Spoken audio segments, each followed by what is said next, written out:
everyone, welcome to the channel for new battle report. Just started a new tournament. We have a league here in Switzerland, so we are playing together. And I was paired against Hardstyle, who was playing Beastards.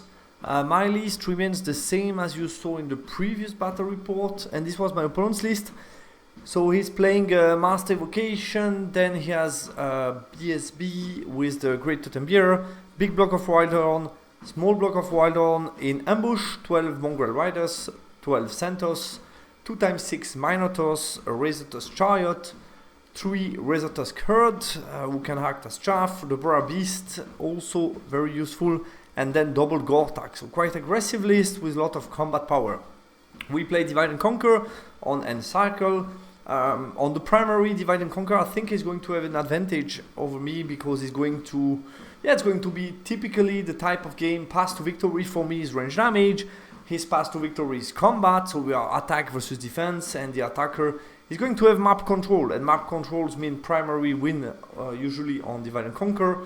So it's up to me to reduce his combat forces enough that I can counter push and claim back some board control soon enough to not lose the primary, basically. But it's going to be a challenging primary for me. I won the roll for side. For defender attacker, I went for defender. This time didn't get conserve the numbers, so I had to take 3 of his banner, which I think is doable. He had to kill 2 of my chariot. Depends on me, on the way I use them, obviously. Other aspect, I think here better. I picked defender counter deploying. You will see also the map. It felt better. I understand also the argument for attacker, because dropping for first in an attack versus defense matchup can be good as well. But here, since I needed to block the ambush, I had 2 War Machine to defend. It felt okay for me to play second. I also considered that if he would won the role for defender, I could have potentially also dropped to try to claim map control early on. Overall, I felt the matchup is pretty drawish, since I'm going to win from the range, but he's going most likely to have an advantage on the primary. Deployment wise, so won the map, I cut it that way. We were on one of those maps that are quite unbalanced, also interesting but unbalanced, and received some critique from some players. So I think that I know that some community only play on map 9 to 16. This was like map 2 or something like that. So you see clearly unbalanced. You have 2 lakes on the left and 2 forests on the right, an impassable in the middle of the board. So it's a bit unusual, but I felt also interesting in some ways. So I picked the big center mainly for my opponent not to have it, to make harder for him to attack me. He went with rather balanced deployment. Right side here from the house, he went with most of his forces to push here, and then he plays 2 Gortak on the right. He didn't want to play with the Gortak on the left because of the lake, which I can understand. And on the left, he put the double Minotaurs. So basically, 1-2 Minotaurs here on the left. I wanted to reduce his aggression. I knew that primary was going to be complicated, obviously. I went for left flank because I thought I can put a lot of distance between his big unit and the 2 Gortak and my battle line, which give me time to manage the left flank with range damage. And I thought if I can get rid of the Minotaurs quickly enough, I might be able to push to this top corner here and claim that one, make harder for him to come. And he will have choice to make with his big unit, whether or not he wants to push, whether or not he wants to score for that one. So he has choice to make. So I wanted to force those choices. So I went with a very compact deployment on the left. I put the 2 chariots far away from his range damage. Here a Soul Blight in mind. Then you have Vanguarding a unit of Lugars. The 2 bows, Vassal with bows, are going to do damage on Minotaurs. My Bastion as more forward as possible to be closer to the Minotaurs, to shoot them as soon as possible. And then I close with the Mage inside the unit of Lugars, the slaves here. And then you have on the bottom Naphtha Thrower and Rocket Battery together. And on the far right, I went with my Bull, thinking I can maybe try something to threaten his backline, basically. So that's the idea. Eastern one, he pushed hard towards me. He gets a nice magic setup with 2 movement spell. He got 1 movement off on the Gortak, which come closer to me. I dispelled the second one, and he also got MR3 on the Centaurs to avoid some magic damage. My turn 1 didn't move much, just block all the options for his ambush. went quite compact, starting to do damage on Minotaurs. I get Pyro Flow, I think did either nothing or got Dispel, then I fail Hereditary, and he also got my Tidal Flame out. I went on 4 dice against his 3 dice, and he got that out as well. So I did nothing for magic. Shooting was also a bit lackluster. I managed 2 wounds with the rocket battery on the Minotaurs on the left, on 3+2+, expected a bit more. Then Bastion, I only got the flintlock, did another wound, and then I did another 4 wound, I think, with the bow shot, which was a bit better. But the rocket not so nice, but that's a start. His turn 2, so you see the Gortak that moved previous turn with the special movement, now can push even more and come closer to me, so it's going to be an issue soon. He starts to push as well. You see here in front, he has a Razor Tusk. Behind, he makes a cover for his Centaurs. So yeah, he managed to get, as you can see, a lot of forces here to box me in, and at the same time he's pushing hard from the right. So I get really boxed in this left corner, and I need to get out of that to get any chance on the primary, which is not going to be easy, obviously. In the magic phase, he doesn't get the ambush, also worth mentioning. Magic phase, he gets movement on the Gortak that's further away, so he moves forward. And I kept my dice, I have 4 dice against his 4 dice to dispel a fly move on his other unit.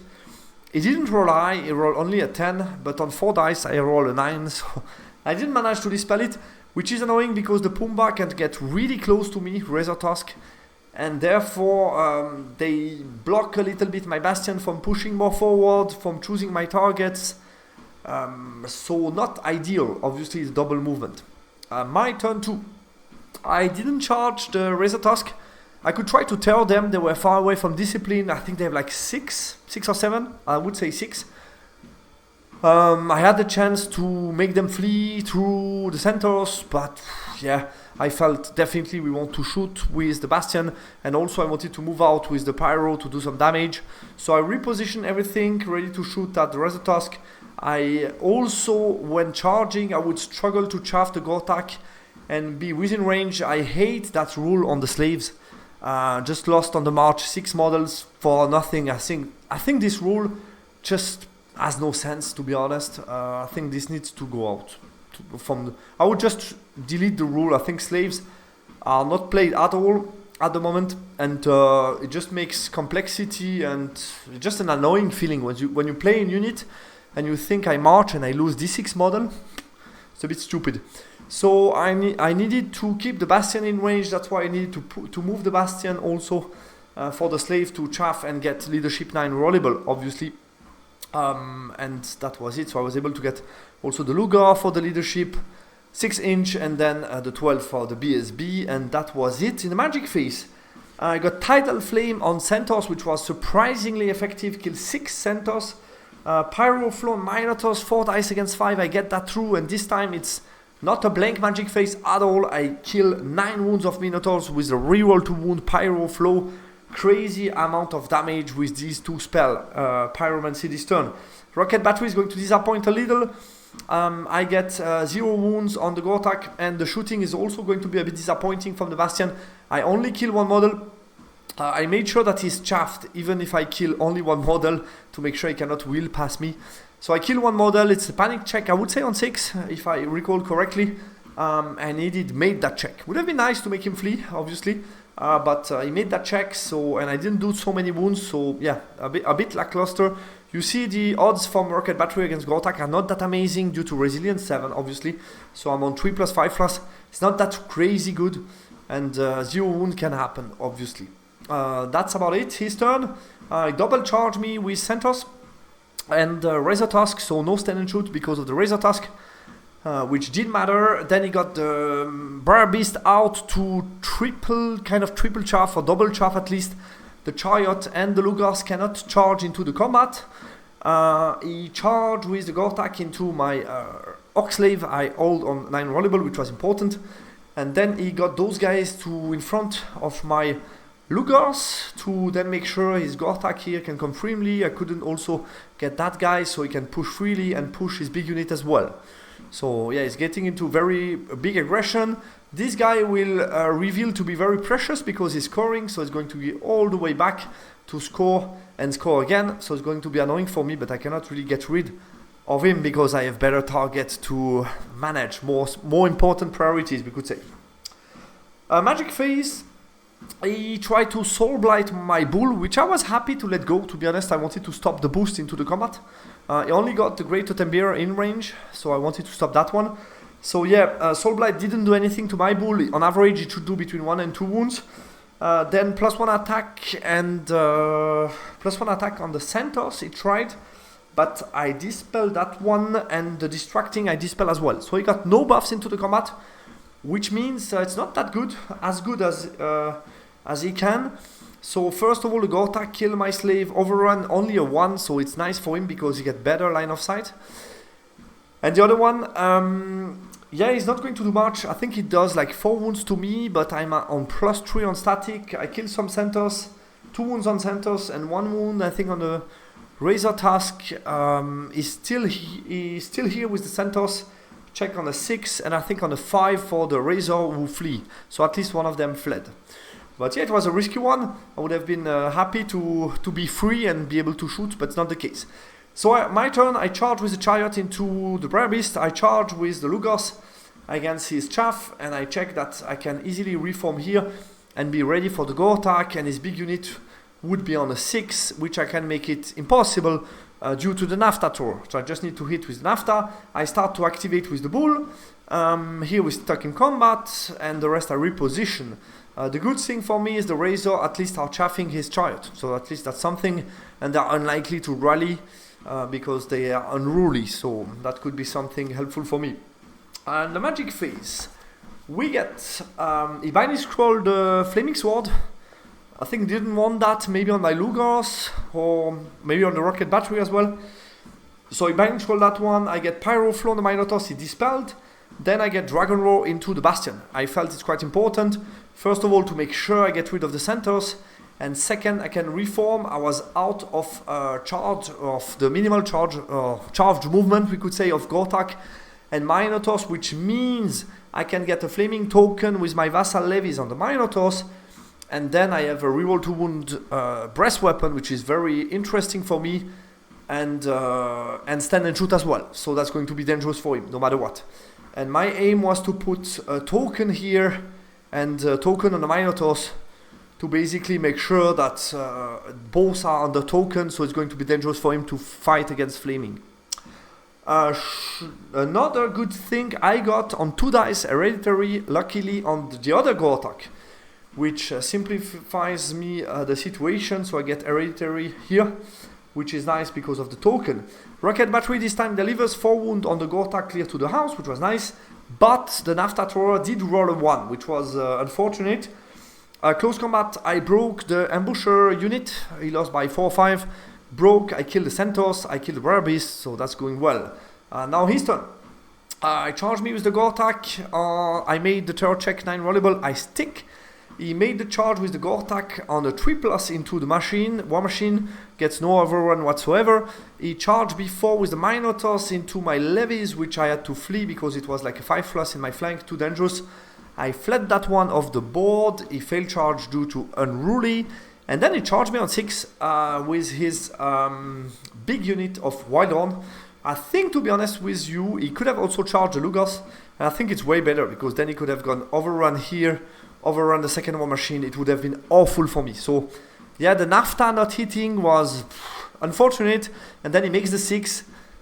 So it's 1 chance over 6 that I don't hit, and it's 1 chance over 6 that he makes it. So it's like 3% chance of the situation happening. Did happen. I did stand and shoot, kill 4, and now I have Dragon Roar into the combat, solid static, counter charge in place, so I'm not too worried, to be honest. I was happy that he didn't pick the Lugos, because that would have been awful for me. Anyway, in the magic phase, he gets. I dispel +1 attack, I dispel distracting, he gets Spectral Blade on 4 dice into the combat of the Wildhorn. He's going to rally despite unruly on his 2 Razor Task, which is nice. Close combat is going to go quite well for me this time. The Gortak kills my War Machine, but then in the main combat I roll a bit better than him, and I'm going to win by 1, which makes it a 7 rerollable. That is very shaky. I think if he fails it, could be potentially the game. because then we have a free Bastion, we have free Chariot, we have a lot of stuff free. That would have been very, very dangerous for him, I think. So he made it. The 7 rollable was quite important. So he stick, and then on the go attack, that was my moment of luck. I rolled a 7 wounds, which is 10% chance, bit lucky for me. To be honest, yeah, it's 3+ and then 5+ rollable. To be honest, even if I don't kill him, I'm likely to kill him next turn. So it's just a question of how many Lugars do I have left. Obviously, it's good news for me, but it's not that game breaking as well. Killing him in 1 turn instead of 2. But still, it's nice. I won't complain, definitely. My turn 4. So I have choice to make. I double charge with the Chariot. I had 1 automatic, the other one pretty much automatic. I think maybe 2+, and the other one 4+ Swift. You see probably my ID. I didn't charge with the Lugars with the ID to go into his deployment zone because I'm losing 0-2 on the primary at the end of this turn. So I need to win in the 2 remaining turns to make it a draw, which is doable. I take out my mage to magic to death, I hope so. His go attack, and I have the rocket battery we can shoot, and also the bow shot. But since I don't want to take any risk, I also put the Lugars to chaff his go attack and make sure that he could charge my war machine, but then I would get him. So even if everything doesn't go as I hope, it's nothing crazy like go attack, charging my Bastion, killing everything. I want to be safe here. Obviously, it was very tempting to go for that, to score. But I made the priority here to get the control over the situation, thinking I will most likely draw on the primary. I didn't made the best of move with the Lugars. Maybe you see what could happen. I bring back the bull also into the action.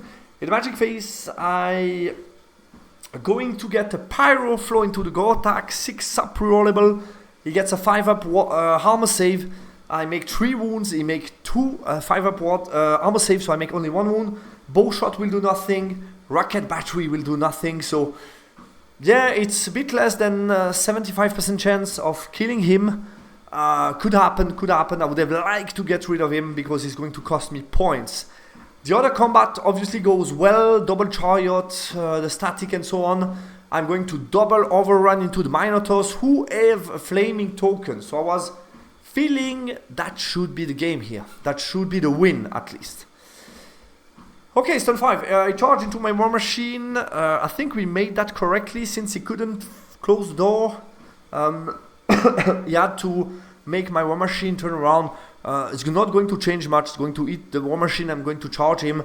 I think the question was more, could he overrun? Maybe it's differently positioned because he had to keep the point of contact, so he couldn't really fit. I don't know if we made that good or not, but no matter what, I had the counter charge of the Lugars, so I think it doesn't have a big impact here. But let me know if we made that wrong. I turn around the Bastion because I have only 2 wounds left on Citadel, and I wanted to make sure I can also get rid. I think the main point here was I wanted to manage the go attack, basically. So I turn around the Bastion. My Chariot are into the Minotaurs, and here my opponent keeps his bunker pretty close to the action, and I'm thinking the likelihood I go through the Minotaurs is very high. I mean, it's double Chariot on the charge. It's 2d6 plus 2 on 3+ reroll to wound, no save after that. So it's probably auto break, overrun, charge into the bunker. So I was feeling, whoa, that seems to go well. He moves his Chariot to chaff my Lugars, and actually I cannot move past and go into his deployment zone, so I have to charge him and break him to get into deployment zone, which is not ideal. I could have avoided that by moving better to just measure that. So that was definitely a mistake for me, I have to say. Let's go into the magic phase. My opponent is going to get 5 dice, Spectral Blade for Dying Blow on the Minotaurs. And I didn't really see that coming. I couldn't do anything about it because I had only 5 dice and he rolled a 22. So no miscast, so it doesn't kill any of his model, nothing like that. No miscast, and he gets 22. I cannot try to dispel, 22 is too high. So I let that go. Dying Blow on the Minotaurs is not a good news. I dispel Distracting. Close combat. Okay, so obviously the go attack kills my war machine and so on. The Chariot. Impact. 1-1. Not looking good. So 4 impact, 3+ rollable, like 2-3 wounds. Nothing crazy. So I'm like, ooh, it's not looking good. It's not looking good. Okay, that's all my attack before he goes and before my great weapon goes. So I do 9 wounds, I kill 3 models. He go back with everybody, obviously, because of the dying blow. Still, you see on average 12, 13 wounds, then you add some Lugars. I mean, it's an auto break, no matter what. Just need to survive. He goes 9 attack, 9 attack. On the chariot with 3 wounds remaining. 3 wounds. Okay, it's average. Let's go the other one. 4 wounds. It hurts. It hurts. And maybe during this whole time you realize the stupid mistake I made. Little detail, but matters a lot, is not to put the chariot here in the corner. I was a bit sloppy thinking I want to be facing the bunker and I want to be in the middle to make harder for him. I don't know what. I had some ideas in mind. I wanted him to split the attack and maybe survive with both. Should have just... It was just enough to go corner to make the odds from 34% to kill me, which is still quite good, to only 12. And that only with the movement of the chariot. And then it's auto break, overrun, end of the game, game 1. So I could have tripled or reduced by reduced from 34 to 12, something like that. His chance, 34 to 12, his chance of killing both. And not only he gets my 2 chariot and save the Minotaurs, but also he gets his secondary. So the amount of point I just lost with messing up here is huge. Yeah. Oh, yeah. And then he can also, obviously, to add some salt on the wounds, he can also reform to avoid my bull charging the flank overrunning into the chariot, to make sure I get rid of the chariot. So my bull charge in the front, no overrun into the chariot, my Lugars charge into the chariot. I triple charge his go attack, 14 on static I think, and that's about it. In the magic phase, and I go away from Soul Blight with the mage. Magic phase, I get Dragon Roar on the bull, I want to make sure I kill the Minotaurs. I kill the go attack, I kill the Minotaurs. The chariot, I only do 2 wounds, he does 2 wounds to me. It's a 6 rollable, he made the check, and I'm going to lose the primary. And yeah, I'm going to kill the chariot. So here again an opportunity for me. He stayed close, and I was again thinking, if the chariot does nothing to me, if I do 2 wounds and he break, I can pursue and then charge the bunker. So that was again a huge opportunity for me.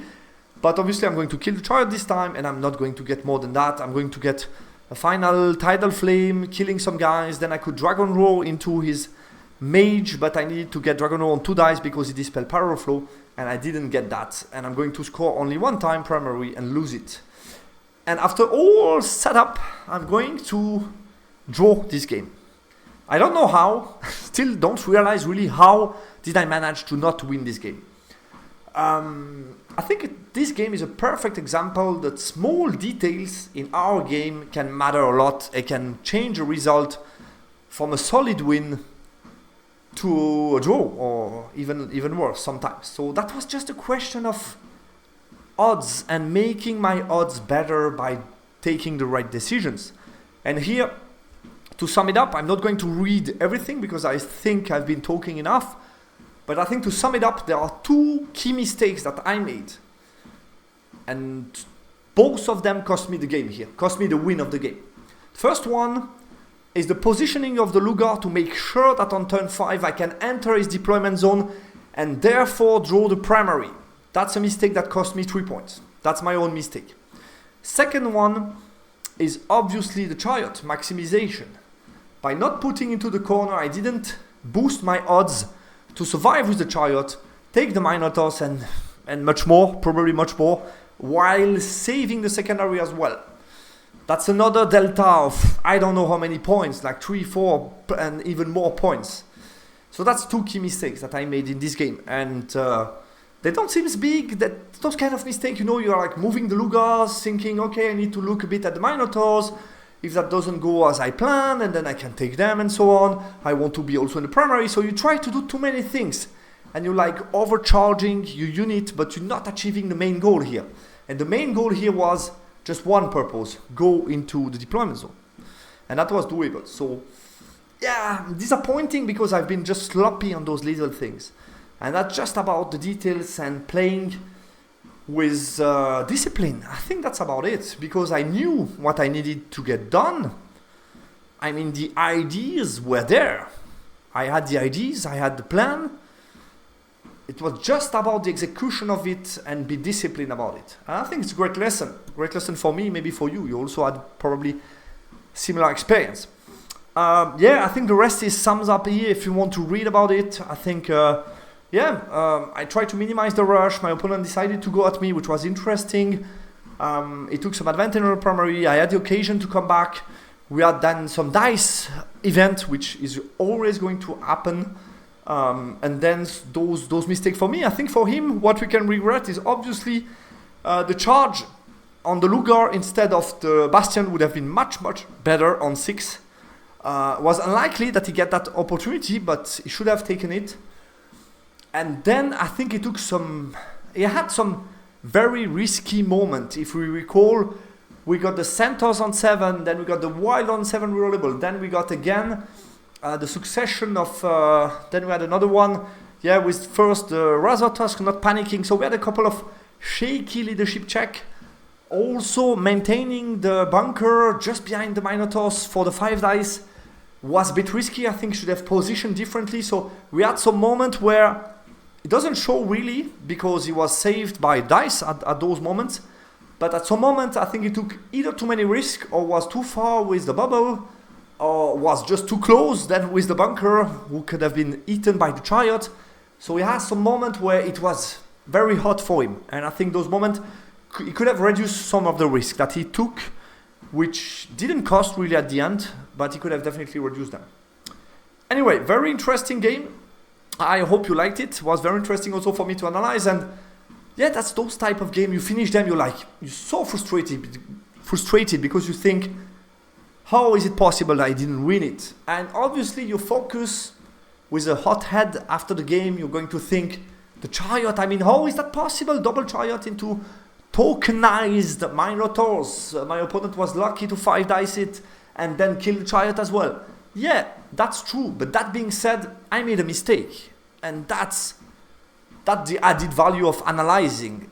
And I'm not talking about battle report. You can just do that for yourself. But analyzing with a cold head based on a just Warhall automatically generated battle report is going to help you improve. Because what I can take out of this game, and I've been talking about it, remember 3 times, preparing the photos, analyzing, and then 1 time in French, now in English. So this mistake is going to stay with me, and next time I'm more likely to not do it. So that's going to help, obviously, to talk about it.